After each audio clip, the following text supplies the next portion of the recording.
Hello दोस्तों, नमस्कार। मेरा नाम है रोहित कुमार। आप सभी का स्वागत है हमारे यूट्यूब चैनल पे। टॉप 100 साइंस क्वेश्चन लेकर आए हैं जो आपके एग्ज़ाम में आने गए हैं। किसी भी एग्ज़ाम को उठा लीजिए, वहाँ पे ये आना तो कंपलसरी है। तो चलिए शुरुआत करते हैं पहले क्वेश्चन के साथ। कौन सा क्वेश्चन है हमारा पहला क्वेश्चन? दलदली भूमि से निकलने वाली गैस कौन सी होती है? तो सड़ी गली चीज़ों में जैसे कि गोबर रख दिया जाता है, उसमें से कौन सी गैस निकलती है? मीथेन गैस निकलती है। नेक्स्ट क्वेश्चन है कि मांसपेशियों में किस अम्ल के एकत्रित होने से थकावट का कारण बनता है? तो ये होता है लैक्टिक अम्ल। नेक्स्ट क्वेश्चन है, अंगूर में पाया जाने वाला अम्ल क्या है, कौन सा है? तो अंगूरों में टाइट्रिक अम्ल पाया जाता है। नेक्स्ट क्वेश्चन, किण्वन का उदाहरण दीजिए। दूध का खट्टा हो जाना और खाने के ब्रेड का बनना और गीले आटे का खट्टा होना, ये सब किण्वन के उदाहरण हैं। पांचवा प्रश्न है, एक उड़ने वाली छिपकली का नाम बताएं।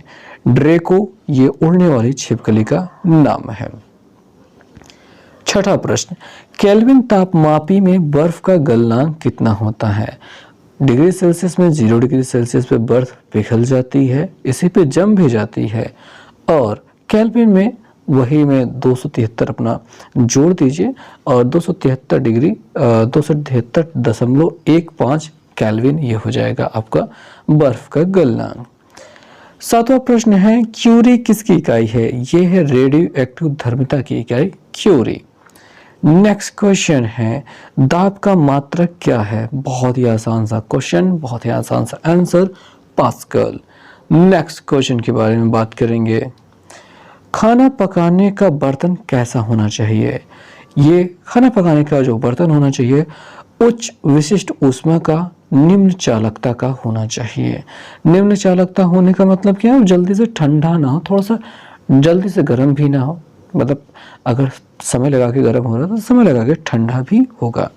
10वां प्रश्न है, कमरे में रखे रेफ्रिजरेटर यानी फ्रिज का दरवाजा खोलने पर कमरे का तापमान क्या हो जाएगा? कमरे का तापमान बढ़ जाएगा, ना कि ठंडा होगा, बढ़ जाएगा। 11वां क्वेश्चन है, रसायन उद्योग में तेजाब मूल रसायन का नाम क्या है? मूल रसायन माना जाता है तो कौन सा तेजाब माना जाता है? सल्फ्यूरिक एसिड को तेजाब माना जाता है। नेक्स्ट क्वेश्चन है कि कौन सा पदार्थ खाने की वस्तुओं के परीक्षण में प्रयुक्त होता है? Sodium benzoate. अगला क्वेश्चन है कि एनेस्थीसिया के रूप में प्रयुक्त होने वाली हास्य गैस कौन सी है? सो नाइट्रस ऑक्साइड जो हास्य गैस के रूप में प्रयोग की जाती है। आधुनिक टेलीफोन उपयोग करता है, किसका प्रयोग करता है? रेडियो तरंगों का। लाफिंग गैस का रासायनिक नाम क्या है? नाइट्रस ऑक्साइड होता है, आप इसे N2S भी कह सकते हैं। नेक्स्ट क्वेश्चन है कि हवा से हल्की गैस का उदाहरण दीजिए। कई प्रश्न होंगे, कई विकल्प होंगे, उसमें हवा से हल्की कौन हो जाती है? हाइड्रोजन हो जाती है। तो हवा से भारी गैस का नाम बताइए। तो हवा से भारी जो गैस है वो कार्बन डाइऑक्साइड है। अगला है, गोबर गैस में मुख्यतः कौन सी गैस होती है जो सड़ी गली चीजों से निकलती है? वो होती है मीथेन गैस। कुकिंग गैस में बनी हुई गैस में भरी हुई गैस कौन सी होती है? कुकिंग गैस किससे बनी होती है? कौन सी गैस होती है? प्रोपेन और ब्यूटेन। ये 95% तक प्रोपेन और ब्यूटेन होता है कुकिंग गैस LPG में। चमकने वाला एवं माचिस में प्रयुक्त होने वाला पदार्थ कौन सा है? रेड फास्फोरस या फिर फास्फोरस आप कह सकते हैं, ये फास्फोरस प्रयोग किया जाता है। फलों के पकने में किस गैस का प्रयोग किया जाता है? तो सही जवाब है एसिटिलीन का। जीवाश्मों की आयु निर्धारित करने की विधि कौन सी है? कार्बन डेटिंग विधि। कार्बन 12 का प्रयोग किया जाता है। नेक्स्ट क्वेश्चन की बात करेंगे। अगला क्वेश्चन है, लालटेन की तेल की बत्ती में किसके कारण, मतलब लालटेन में तेल बत्ती में किस कारण चढ़ता है? ये होता है केशिकत्व के कारण। 24 नंबर क्वेश्चन है, ये गोताखोर किस गैस से सांस लेते हैं? तो गोताखोर ऑक्सीजन के साथ हीलियम अपने साथ रखते हैं, हीलियम ले जाते हैं। अगला गैस अगला क्वेश्चन है, ये कौन सी गैस नोबल गैस है? आदर्श गैस जिसे कहा जाता है वो है हीलियम। 18वें तत्व में अक्रिय गैस को नोबल गैस से कहा जाता है, जो 18वें वर्ग में 18वें लिस्ट में आती है, एकदम आखिरी में। शुद्ध सोना कितने कैरेट का होता है? तो 24 कैरेट के सोने को शुद्ध सोना कहा जाता है, जो 100% प्योर होता है। नेक्स्ट क्वेश्चन की बात करेंगे तो आवारा तत्व किसे कहते हैं? हाइड्रोजन को आवारा तत्व कहते हैं, क्योंकि आवर्त सारणी में इसका स्थान निर्धारित नहीं है। नेक्स्ट क्वेश्चन है कि बायोडीजल में किस वनस्पति का उपयोग किया जाता है? तो बायोडीजल में रतन जोत नाम की वनस्पति का उपयोग किया जाता है। नेक्स्ट क्वेश्चन है कि कौन विद्युत का कुचालक है? तो लेड यानी कि सीसा यानी कि पीबी जो होता है वो विद्युत का कुचालक है। इसके अलावा और भी विकल्प में कई चीजें होंगी जो विद्युत की कुचालक होती हैं, पर ऑप्शन के आधार पर यहाँ पे पीबी है, हालांकि ऑप्शन भी नहीं है हमारे पास। नेक्स्ट क्वेश्चन है कि किस पदार्थ में ऑक्सीजन नहीं पाया जाता है? मिट्टी के तेल में ऑक्सीजन नहीं पाया जाता है, और भी पदार्थ हैं जिसमें ऑक्सीजन नहीं पाया जाता है, पर ये क्वेश्चन और उसके विकल्प पे आधारित प्रश्न है। वह पदार्थ जो प्रकृति में तीनों अवस्थाओं में पाया जाता है, ये अपना प्यारा H2O यानी कि वाटर यानी कि पानी है, जो कि बर्फ, भाप और पानी तीनों अवस्थाओं में सामान्य ताप पर एक साथ पाया जा सकता है। नेक्स्ट क्वेश्चन है कि वायु क्या है?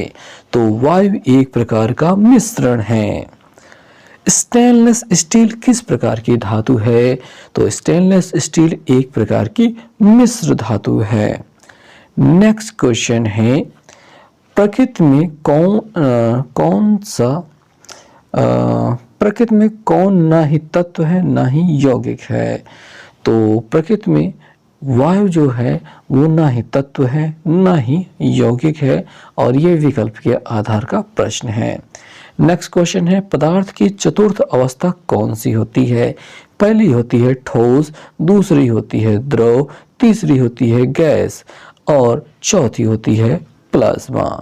नेक्स्ट क्वेश्चन की बात कर लेते हैं कि निम्न में से कौन एक यौगिक है? तो प्रश्न के आधार पर आपको इस प्रश्न का उत्तर देना है, और यहाँ पे विकल्प नहीं है, तो रेत इसका सही जवाब है। रेत एक प्रकार का यौगिक है। विरंजक चूर्ण क्या है? विरंजक चूर्ण एक यौगिक है। बारूद किस श्रेणी के अंतर्गत आता है? बारूद एक प्रकार का मिश्रण है। कोयला क्या है? कोयला एक तत्व है जो कार्बन से बना हुआ होता है, तो इस वजह से वो एक तत्व है। साथ ही साथ हीरा भी एक तत्व है, ग्रेफाइट भी एक तत्व है। शुद्ध तत्व हैं। शुद्ध तत्व कौन से होते हैं भैया? सोडियम। यहाँ पे विकल्प के आधार की बात कर लेते हैं, ये विकल्प के आधार पर है प्रश्न। हालांकि जितने भी तत्व और यौगिक होते हैं सभी शुद्ध होते हैं। अगला प्रश्न है, वह वैज्ञानिक जिसने परमाणु सिद्धांत की खोज की थी? इस क्वेश्चन का सही जवाब है जॉन डाल्टन ने। अगला क्वेश्चन है कि कौन सा एक आवेश रहित कण है? प्रोटॉन धनावेशित होता है, न्यूट्रॉन इलेक्ट्रॉन ऋणावेशित होता है, न्यूट्रॉन होता है उदासीन। तो सही जवाब है न्यूट्रॉन। अगला प्रश्न है कि वह वैज्ञानिक जिसने इलेक्ट्रॉन की खोज की थी? तो ईंट पर नाचे, आप याद रखें, तो जे थॉमसन ने इलेक्ट्रॉन की खोज की थी। नेक्स्ट क्वेश्चन है कि किस वैज्ञानिक ने प्रोटॉन की खोज की थी? तो गोल्डस्टीन ने प्रोटॉन की खोज की थी। और आप याद करते हैं रदरफोर्ड, तो रदरफोर्ड ने प्रोटॉन का नाम दिया था। रदरफोर्ड ने प्रोटॉन को बाद में खोज करके मतलब दोबारा से खोजा, हालांकि खोजा पहले ही गया था, पर उसका एक नाम निर्धारित किया, इस वजह से रदरफोर्ड कहा जाता है। पर जब दोनों ही विकल्प में दिखाई दें रदरफोर्ड और गोल्डस्टीन, तो आपका सही जवाब होना चाहिए गोल्डस्टीन, रदरफोर्ड नहीं। न्यूट्रॉन का खोजकर्ता कौन है? तो जेम्स चैडविक। उस वैज्ञानिक का नाम जिसने पॉजिट्रॉन की खोज की थी वो है एंडरसन। नेक्स्ट क्वेश्चन है कि परमाणविक नाभिक के खोजकर्ता, परमाणुवीय नाभिक के खोजकर्ता कौन है? रदरफोर्ड। यानी परमाणु के नाभिक, परमाणु में नाभिक होता है, इसकी खोज किसने की थी? रदरफोर्ड ने की थी। तत्व के सबसे छोटे भाग को क्या कहा जाता है? और उसे कहा जाता है परमाणु। हालांकि उसे भी बांटा जा सकता है, उसके कई भाग होते हैं, पर सबसे छोटा तत्व परमाणु है, सबसे छोटा कण, सबसे छोटा भाग। और इलेक्ट्रॉन की तरंग प्रकृति का सर्वप्रथम खोजकर्ता, इलेक्ट्रॉन की तरंग प्रकृति का सर्वप्रथम डी ब्रॉग ने खोजा था। रेडियो सक्रियता की खोज सबसे पहले किसने की थी? हेनरी बेकुलर ने और रेडियो एक्टिविटी की खोज की थी। नेक्स्ट क्वेश्चन है अल्फा और बीटा किरणों के खोजकर्ता वैज्ञानिक का नाम क्या है? रदरफोर्ड। अगला, परमाणु बम का आविष्कारकर्ता वैज्ञानिक कौन है? ऑटो हान, परमाणु बम की खोज करने वाले। कार्बन डेटिंग द्वारा किसके आयु का निर्धारण किया जाता है? जीवाश्मों की आयु का निर्धारण किया जाता है। वर्ग विस्थापन नियम का प्रतिपादन किसने किया था? तो रदरफोर्ड तथा सॉडी ने साथ साथ मिलकर किया था। अगला क्वेश्चन है कि पृथ्वी की आयु का निर्धारण किसके माध्यम से किया जाता है? यूरेनियम डेटिंग से पृथ्वी की आयु का निर्धारण किया जाता है। अगला क्वेश्चन है किस नाभिकीय प्रक्रिया द्वारा सूर्य से ऊर्जा उत्सर्जित होती है? तो इसका सही जवाब है नाभिकीय संलयन। सूरज पे बड़ी मात्रा में हाइड्रोजन तथा हीलियम पाए जाते हैं और हाइड्रोजन का संलयन होकर हीलियम बनता है, फिर हीलियम का विखंडन होकर के हाइड्रोजन बनता है। ये प्रक्रिया लगातार चलती रहती है। नेक्स्ट क्वेश्चन है कि नाभिकीय रिएक्टर में मंदक का काम करने वाला पदार्थ कौन है? तो भारी जल मंदक का काम करती हैं। ग्रेफाइट छड़ें नियंत्रक का काम करती हैं। नेक्स्ट क्वेश्चन की बात कर लेते हैं। लोहे में जंग लगना किसका उदाहरण है? यह है ऑक्सीकरण का उदाहरण। Fe लोहा होता है, उसमें O2 ऑक्सीजन जब मिल जाता है तो FeO बन जाता है, जो फेरस ऑक्साइड कहलाता है, यानी कि लोहे में लगा हुआ जंग, भूरे रंग का मूर्छा। नेक्स्ट क्वेश्चन की बात करेंगे। नीले लिटमस पेपर को लाल कर देता है, वो कौन होता है? वो होता है अम्ल। लाल लिटमस पेपर को नीला कर देता है, वो कौन होता है? भस्म, या फिर उसे क्षार भी कहा जाता है, पर उसे भस्म भी कहा जाता है। अब यहाँ पे कंफ्यूजन बना रहता है कि नीले को लाल करेगा अम्ल की लाल को नीला करेगा। तो इसके लिए सबसे सही सटीक एग्जाम्पल, मतलब याद रखने वाले जो चीज है वो है ब्रा, BRA, ब्रा। बी से ब्लू, आर से रेड, यानी कि नीले को लाल में बदल रहा है कौन? A for acid. अब ऐसे आपको याद रहेगा, आप कभी नहीं भूलेंगे कि नीले को लाल करने वाला एसिड होता है। नेक्स्ट क्वेश्चन की बात करते हैं। भस्मों का स्वाद कैसा होता है? तो ये खारा या कड़वा होता है। और अम्लों का स्वाद कैसा होता है? खट्टा होता है। किसने पीएच मान का निर्धारण किया था? तो सॉरेनसन ने पीएच मान का निर्धारण किया था। पीएच अम्लीय घोल का पीएच मान होता है, अम्लीय घोल का पीएच मान 7 से कम होता है, 7 होता है उदासीन, 7 से अधिक होता है क्षारीय। दूध का पीएच मान कितना होता है? 6.6, जो कि एक क्षारीय प्रवृत्ति है। किसी भी सामान्य व्यक्ति के रक्त का पीएच स्तर क्या होता है? 7.35 से 7.45 होता है। वायु से हल्की गैस कौन सी है? अमोनिया। नेक्स्ट क्वेश्चन है कि परम ताप का मान कितना होता है? तो 273 डिग्री फ़ारेनहाइट होना चाहिए, नहीं डिग्री सेल्सियस, सेंटीग्रेड होता है, ये परम ताप होता है। उत्प्रेरक के खोज करता है बर्जीलियस। नेक्स्ट क्वेश्चन है वे पदार्थ जो जलकर ऊष्मा प्रदान करते हैं उन्हें कहा जाता है ईंधन। अगला क्वेश्चन है मुख्य रूप से प्राकृतिक गैस में क्या पाया जाता है? तो मुख्य रूप से प्राकृतिक गैस में मीथेन पाई जाती है। नेक्स्ट क्वेश्चन है गोबर गैस में पाए जाने वाली गैस कौन सी है? सही जवाब है मीथेन। अगला क्वेश्चन है कि खाना बनाने में उपयोग की जाने वाली एलपीजी गैस में पाए जाने वाले मुख्य गैसें कौन सी हैं? तो ब्यूटेन और प्रोपेन ये मुख्य गैसें हैं। अगला क्वेश्चन है वाटर गैस किन दो गैसों का मिश्रण होता है? तो वाटर गैस कार्बन मोनोऑक्साइड और हाइड्रोजन गैसों का मिश्रण होता है। अगला क्वेश्चन है कि खाना बनाने में उपयोग की जाने वाली एलपीजी सिलेंडर गैस में किस रूप में भरा गैस किस रूप में होती है? तो वो द्रव रूप में होती है। हालांकि उसे गैस रूप में ही भरा जाता है, पर उन्हें इतना कंप्रेसित किया जाता है, दबाया जाता है, संपीड़ित किया जाता है कि उसके दूर दूर वाले अणु बहुत पास पास आ जाते हैं और वो द्रव अवस्था में बदल जाती है। अगला क्वेश्चन है कि निम्न में से कौन सा गैस एलपीजी का मुख्य घटक होता है? तो इसका सही जवाब है ब्यूटेन। अगला क्वेश्चन है कि रॉकेट चलाने में प्रयुक्त होने वाले ईंधन को क्या कहते हैं? तो इसे प्रलोदक कहा जाता है। नेक्स्ट क्वेश्चन है कि अति मुलायम खनिज टाल्क यानी कि सोप स्टोन मुख्यतः होता है। ये एक मैग्नीज सिलिकेट होता है। अगला क्वेश्चन है प्लास्टर ऑफ पेरिस का रासायनिक सूत्र क्या है? तो 2CaSO4 H2O।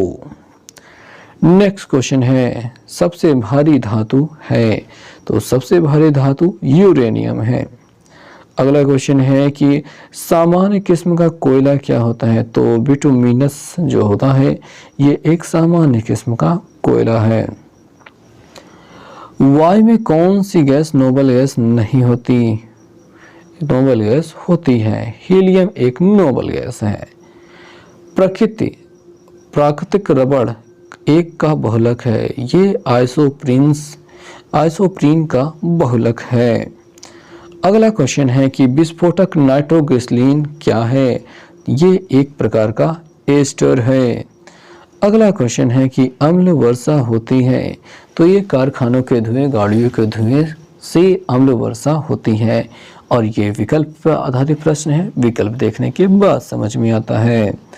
So next question है कि मूत्रालयों के आसपास प्रायः नाक में एक चुभने वाली गंध महसूस होती है, वह गंध कौन सी है? तो ये अमोनिया गैस की गंध है। 87 नंबर क्वेश्चन है अधातुओं में से कौन सा एक विद्युत का मंद चालक है?